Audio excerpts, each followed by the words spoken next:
Friends नमस्कार स्वागत करुच्ची मोर यूट्यूब चैनल एनिरानी ओडिया ब्लॉग चैनल को।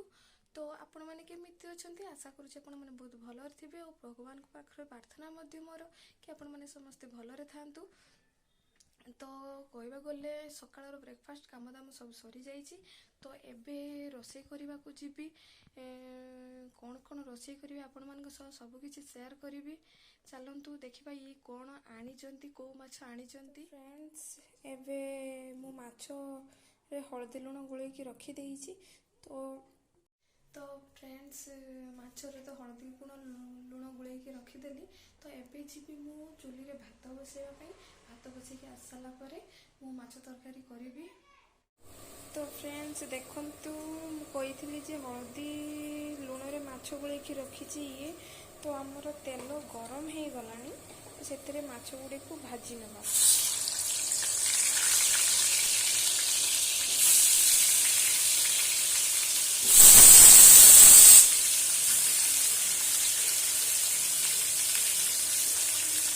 तो एबे आमर माछ भाजी हो गलानी ताकि आम आउ टिके भाजी दबा आउ टिके लाल कर देबा।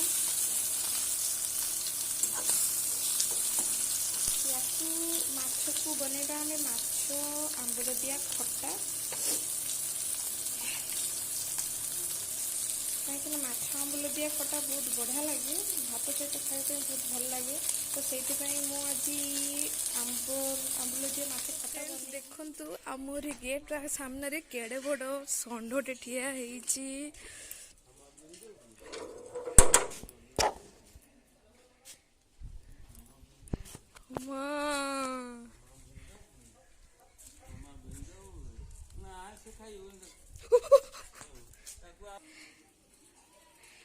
एठी षंढटे ठिया होइछि जाऊ नहीं देखला बेला को डर लगुच। एबे बाटिकी रखिथिबा सोरिष जीरा रसुन रे पानी दे दबा।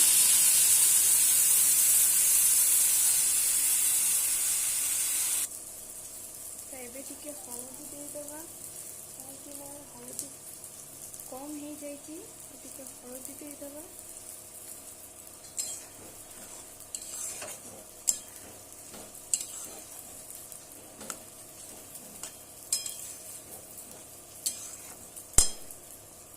तो एबे तरकारी फुटी आसलानी तो एबे एथिरे आंबुल दे देबा कहीं ना एटा माछ खट्टा होइछि आंबुल दिया।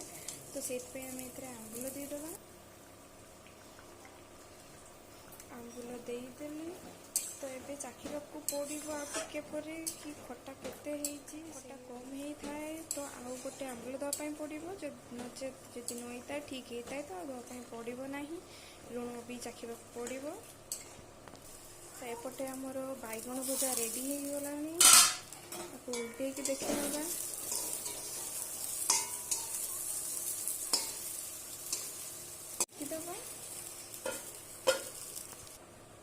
तो आम तरकारी हो आसलानी तो से गोटे कंचा लंका देदेवी तरकारी रेडी हो गलानी। तो आपण मैंने कमेंट रे जणातु कि आपण मैंने केमिति माछ खट्टा बनाती प्लीज कमेंट रे जणेबे। तो हो गला एबे गैस को ऑफ कर दबा।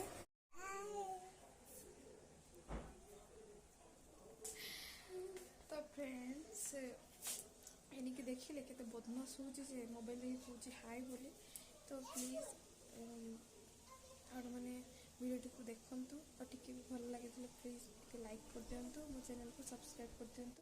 आज पे ये देखा आगामी वीडियो रे बाय बाय।